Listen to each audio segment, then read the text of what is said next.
Hello, everyone. Andrew Taylor here. We're getting ready to interview an agent that is issued and is also managing a team. If you guys can please help me welcome Bryan Mendenhall. Thank you, Andrew. Appreciate it. Thanks for coming in, man. It's an honor. So you've been known as probably having the best in-home presentation that anybody's ever seen. And you've also made people cry just with you role-playing your in-home presentation because you really are passionate about what it's going to do for a customer if they get life insurance. Correct. And we're going to dive into that because I think a lot of new agents can see how this is not transactional. It is emotional, and it is about helping people. To start, can you talk about your mindset going into the in-home? Yeah. So my mindset, Andrew, would just be to do the right thing by the client.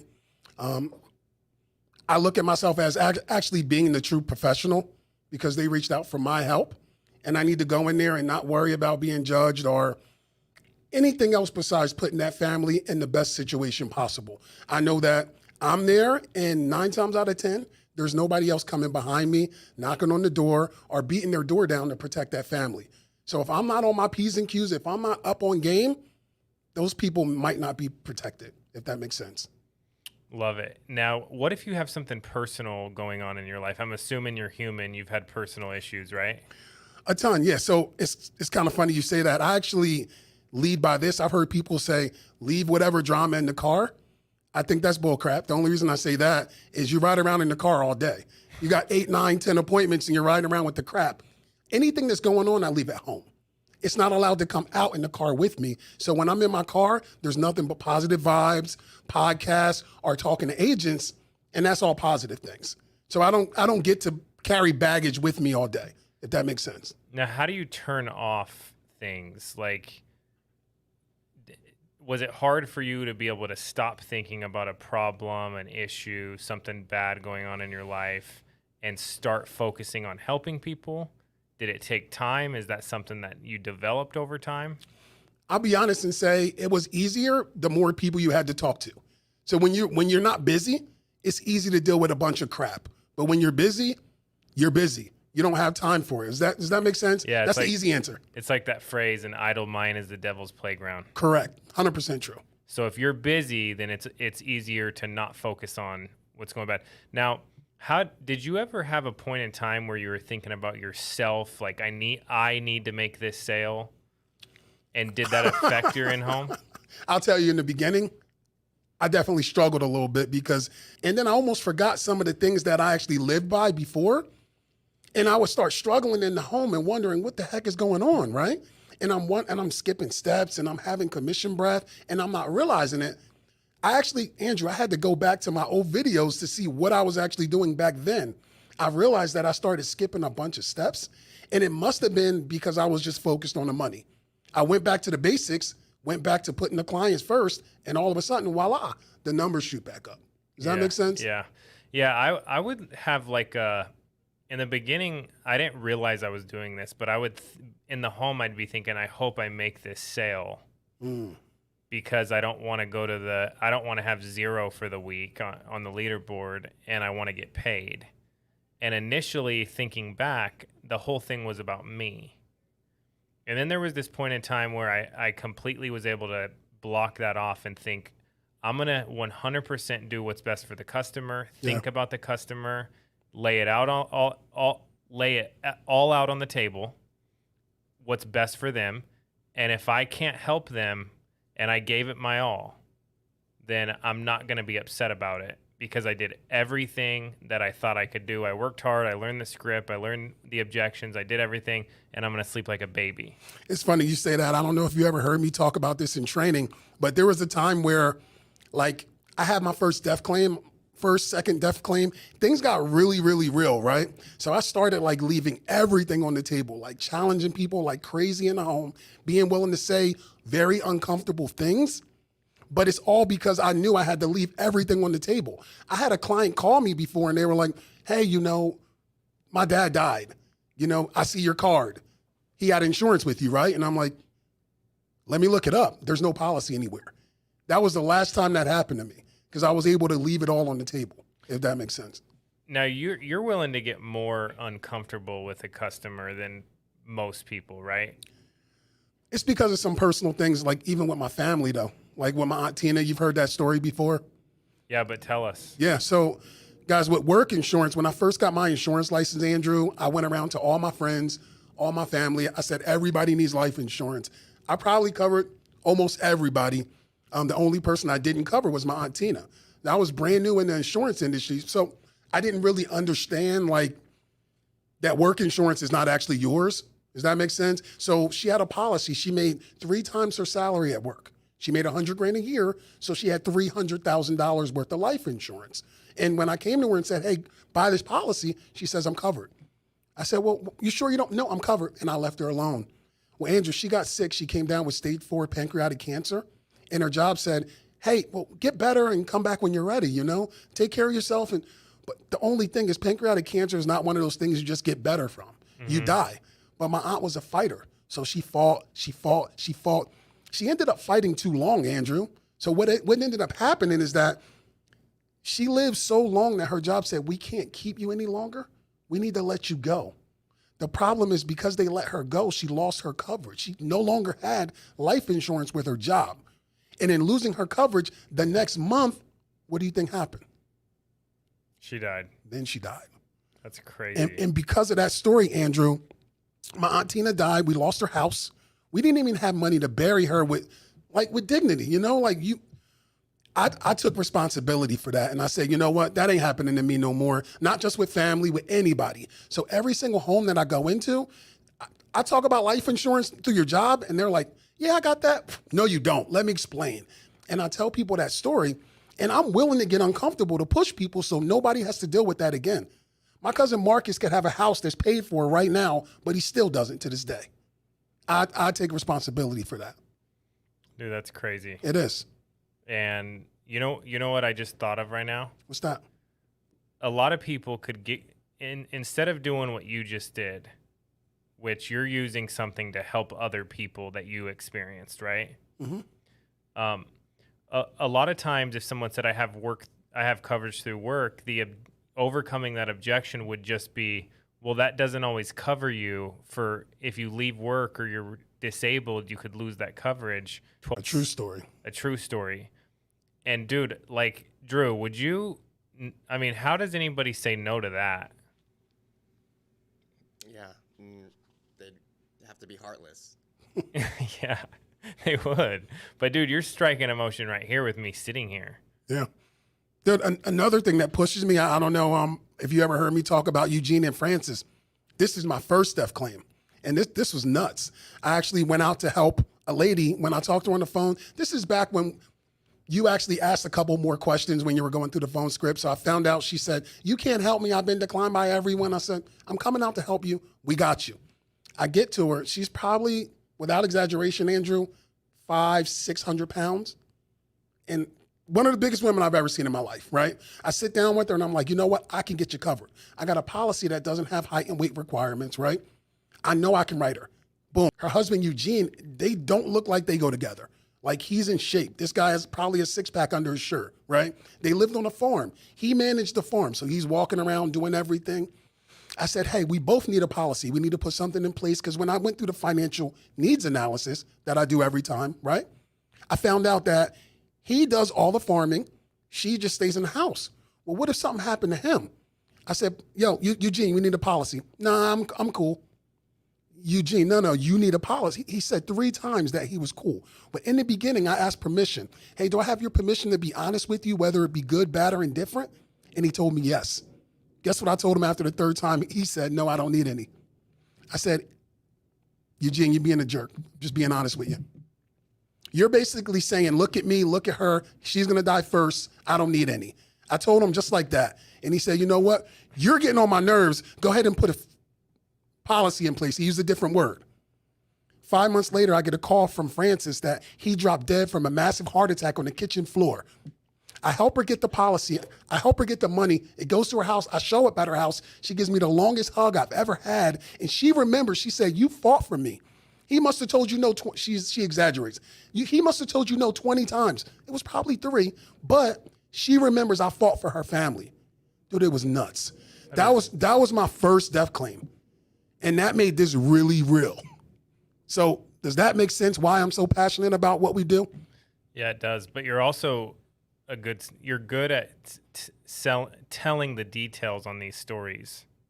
Like if you're in a home, it's okay to share something you've gone through, right? Yeah. You probably share that story in other homes, yeah? Every home I at least share. I don't share Eugene's story every time, Eugene and Francis, but I always share my Aunt Tina's story. And 100% of the times I'm sharing the bloody driver's license story just because everybody drives and that can happen every day. Let's get into that one. Oh, here we go. All right, so this is for anybody, let's say a husband and wife. This is what normally gets people to cry, Andrew, because I would have already found out how much income both husband and wife make, right? I'll go right into it and I'll say, hey, Andrew, I'll say, Mary, what time does Andrew get in from work? What's the latest? Oh, 6:30. What time do you guys generally have dinner? 7 o'clock.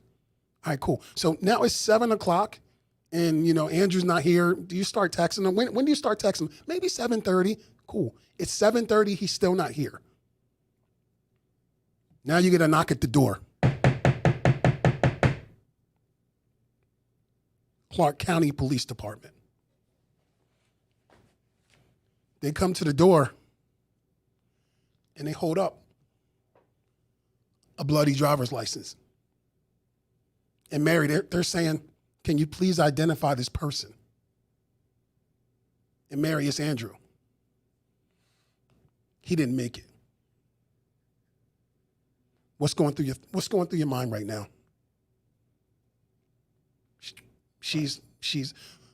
I'm upset. Yeah, you are. The man of your dreams, you guys been together for 17 years. You got 3 kids together. Now, on top of you just realizing that you lost the love of your life, the next thing you got to deal with is what? How do you take care of these bills? How do you take care of everything? You got to bury him, and right after that, you got to figure out how you come up with the next mortgage payment. What's the plan? Well, maybe we could. Can you keep your kids in the same school? Can you still live in the same home? What does it look? Andrew, they don't have a plan. And that's when they say, well, that's why you're here. It's so crazy, man. A lot of times the husband will try to say, well, we could. Andrew, you're dead. I need her to explain to me what the plan is. Damn, you kill him right there. He's dead. He died in an accident.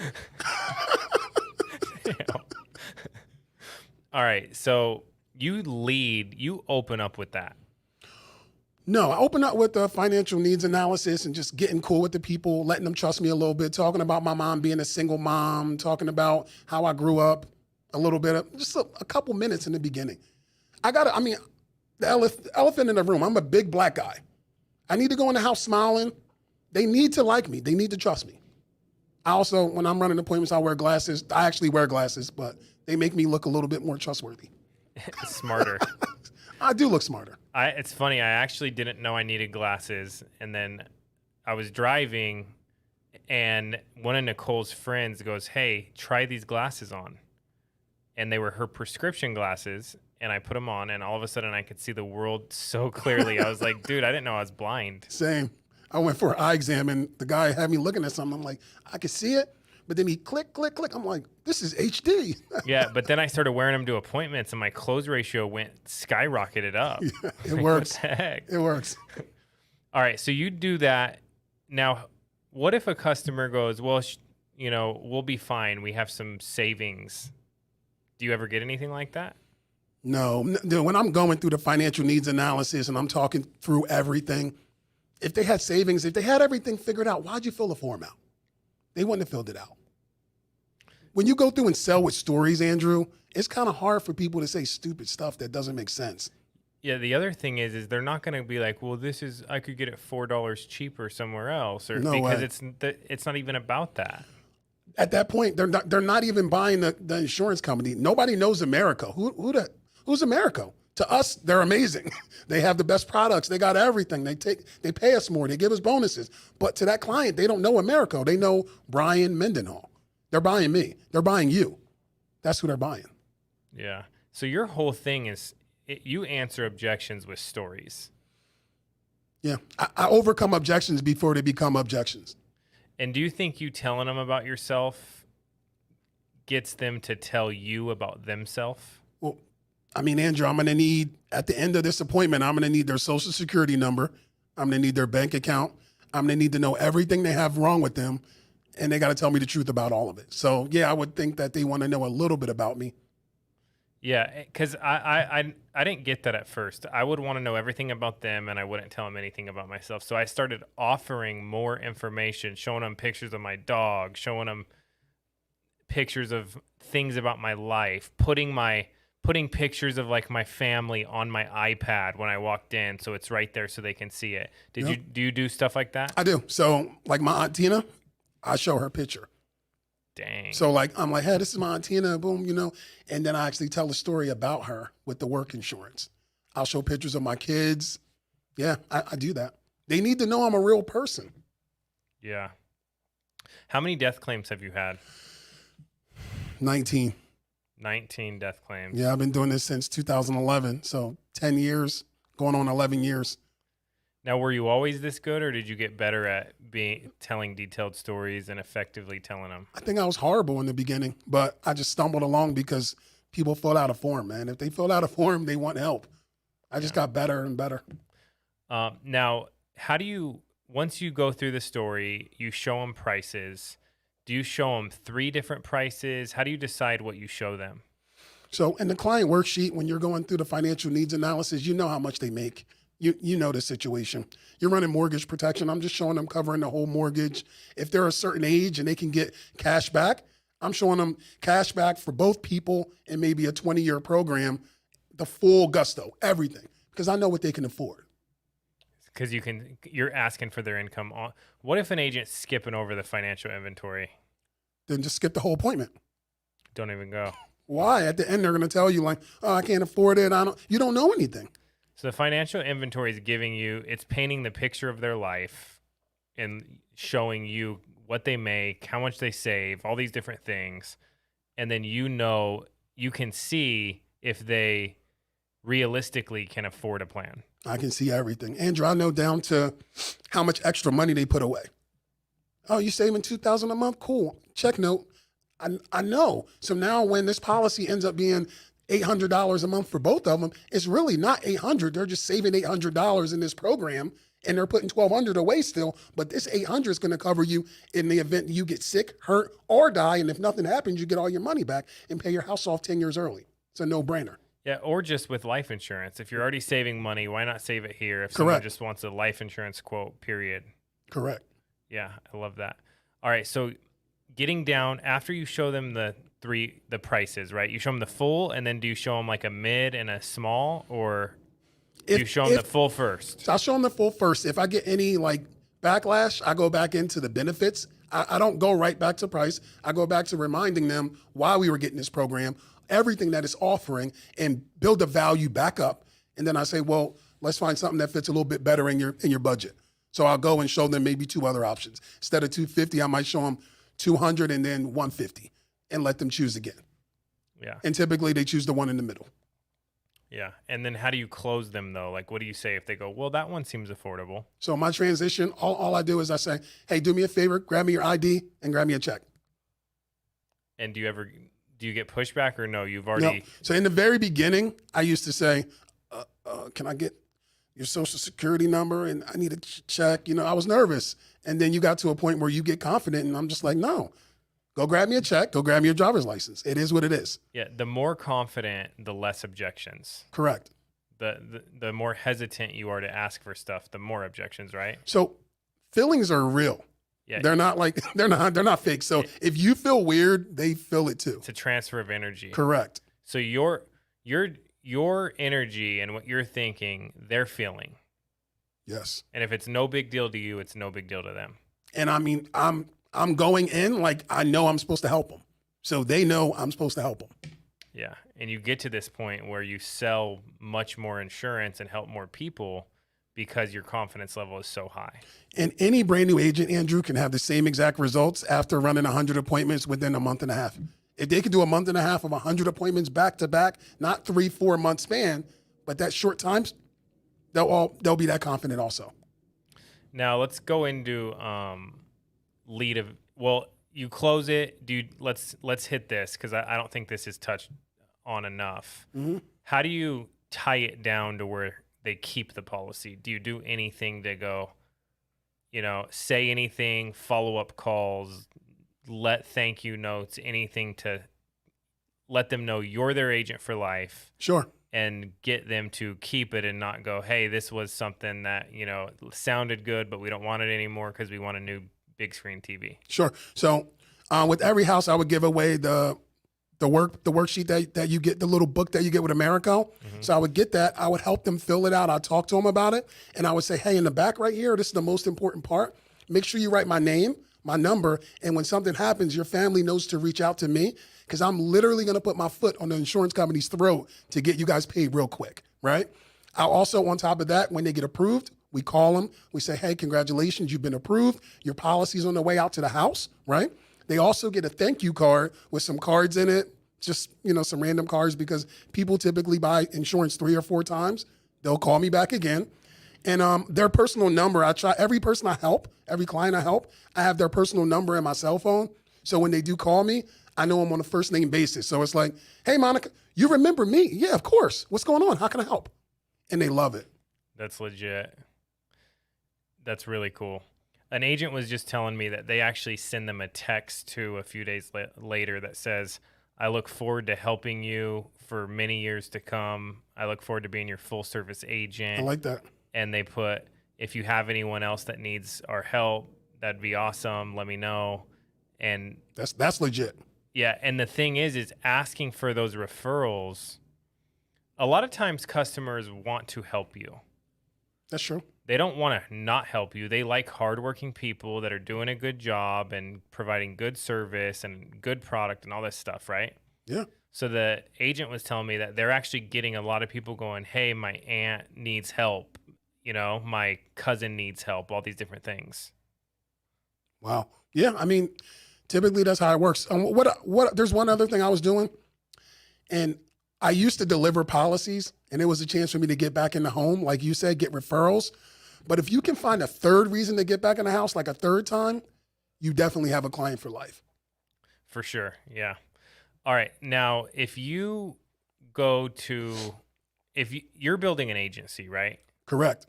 And you're hiring agents, they can be licensed, unlicensed, no experience. What qualities of a person are you looking to work with? I'm looking for hard workers. I'm looking for people that are appreciative. They got an attitude for gratitude. That goes a long way because a lot of stuff goes on behind the scenes where you're helping agents out, doing things for agents. When they appreciate it, there's nothing you wouldn't do for them, if that makes sense. And just somebody that has no excuses. They don't make excuses. I don't like excuses at all. I love that. And they work hard. I'm looking for hard workers, yes. And if somebody wanted to reach out to you that's not with Family First Life, how can they contact you? First thing is they could call me, Andrew. I'm pretty transparent. They can have my phone number, 215-900-0506. They can reach out to me on Instagram, Bryan, BRYAN Mendenhall, DENHALL, or Bryan Mendenhall on Facebook. And they could join your team. You can help them sell, recruit, build an agency, all these things. 100%. We're a Family First Life Central Division. I've been a top producer, but more importantly, I'm excited about helping other people become top producers. And this is the best place to build a big agency. 100%. There's no competition. Yeah. Love it, man. Thank you for coming in. I believe this is going to help a lot of people, and let's keep